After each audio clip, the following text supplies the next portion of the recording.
Hi అండి, coffee తాగే అలవాటు ఉన్న వాళ్ళందరూ ఈ వీడియో చూడండి. ఫస్ట్ ఆఫ్ ఆల్ ఏంటంటే మీరు చాలా లక్కీ, ఎందుకంటే కాఫీ చాలా హెల్దీ అండి. చాలా హెల్త్ బెనిఫిట్స్ ఉన్నాయి. కాకపోతే ఒక చిన్న తప్పు చేస్తే దాని వల్ల వచ్చే బెనిఫిట్స్ అన్ని పోతాయి అనమాట. సో ఫస్ట్ బెనిఫిట్స్ చెప్తాను, దాని తర్వాత మీరు చేసే తప్పు ఏంటో కూడా చెప్తాను. ఫస్ట్ పాయింట్ ఏంటంటే కాఫీ అనేది మన బ్రెయిన్ ఎప్పుడు అలర్ట్ గా యాక్టివ్ గా ఉంచుతుంది అనమాట.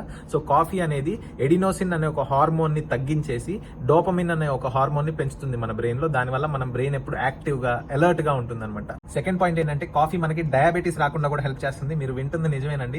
కాఫీలో క్లోరోజెనిక్ యాసిడ్ అనే ఒక కెమికల్ ఉంటుంది అనమాట. అది ఏంటంటే ఇన్సులిన్ సెన్సిటివిటీని పెంచి షుగర్ కంట్రోల్లో ఉండేటట్టుగా చేస్తుంది అనమాట. సో జిఎల్పి అనే ఒక హార్మోన్ ఉంటుంది, దాన్ని కూడా ఈ క్లోరోజెనిక్ యాసిడ్ అనేది పెంచుతుంది. చాలా బెనిఫిషియల్ అండి. థర్డ్ పాయింట్ ఏంటంటే కాఫీ అనేది మన గుండెకి చాలా మంచిది. Yes, your hearing it right again. మనకి గుండెల్లో ఉన్న రక్తనాళాల్లో బ్లాక్స్ అవ్వకుండా, ఆ రక్తనాళాలు గట్టి పడకుండా, ఎథెరోస్క్లెరోసిస్ అవ్వకుండా కూడా ఈ కాఫీలో ఉండే కెమికల్స్ చాలా హెల్ప్ చేస్తాయండి. ఫోర్త్ పాయింట్ ఏంటంటే కాఫీ అనేది మనకి ఫ్యాటీ లివర్ రాకుండా చేస్తుంది. Again your hearing it right. So చాలా మంది ఈ ఫ్యాటీ లివర్ ప్రాబ్లమ్ తో బాధపడుతూ ఉంటారు. లివర్ చుట్టూరా ఫ్యాట్ డిపాజిట్ అయిపోతుంది అనమాట.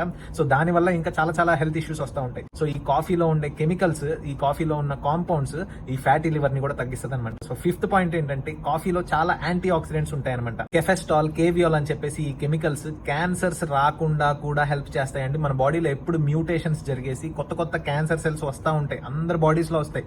సో ఆ మ్యూటేషన్స్ జరిగి ఫామ్ అయిన క్యాన్సర్ సెల్స్ ని చంపడానికి యాంటీ ఆక్సిడెంట్స్ అనే కెమికల్స్ హెల్ప్ చేస్తాయి. సో ఆ యాంటీ ఆక్సిడెంట్స్ ని ఈ కాఫీ అనేది పెంచుతుంది అనమాట మన బాడీలో. తర్వాత మన ఫిజికల్ యాక్టివిటీని, ఫిజికల్ పర్ఫార్మెన్స్ ని కూడా కాఫీ పెంచుతుందండి. కాకపోతే వెరీ ఇంపార్టెంట్ పాయింట్ అందరూ గుర్తుపెట్టుకోవాల్సింది, మనం కాఫీ తాగితే ఎలా తాగుతామండి? ఇంత కాఫీ పొడి వేసుకొని, ఇంత పాలు పోసుకొని, ఇంత షుగర్ వేసుకొని తాగుతాం. So that is the most dangerous aspect of drinking coffee. So ideal గా నేను చెప్పిన బెనిఫిట్స్ అన్ని మీకు రావాలంటే కాఫీ ఎలా తాగాలో తెలుసా? వేడి నీళ్ళల్లో ఇంత కాఫీ పొడి వేసుకొని బ్లాక్ కాఫీ తాగాలి, without any sugar, without any milk. So దయచేసి మీకు మిల్క్, షుగర్ లేకుండా తాగలేమనుకుంటే very less amounts of milk and sugar వేసుకొని తాగండి.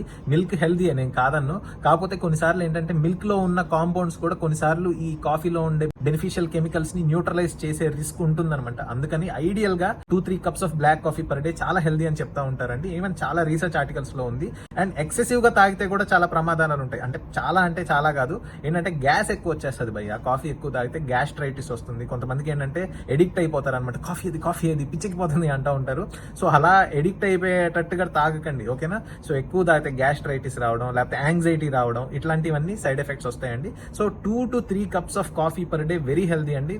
ఒకవేళ కనుక నాలాంటి వాళ్ళు అనుకోండి మీరు, అంటే నాకు కాఫీ కంటే టీ ఎక్కువ ఇష్టం అనమాట. సో టీ వల్ల వచ్చే బెనిఫిట్స్, టీ వల్ల నెగిటివ్ ఎఫెక్ట్స్ నేను వేరే వీడియోలో చెప్తాను. అండ్ దయచేసి ఇంత షుగర్ వేసుకొని, ఇదిగో స్టార్-బక్స్ అని చెప్పేసి అక్కడ ఇక్కడ ఇంత కప్పుల్లో 10 స్పూన్లు షుగర్ వేసిస్తారు కదా, టేస్టీగా తాగుతూ అనుకుంటారు కదా స్టైలిష్ గా. Please avoid that, okay? Black coffee is healthy. Thanks for watching.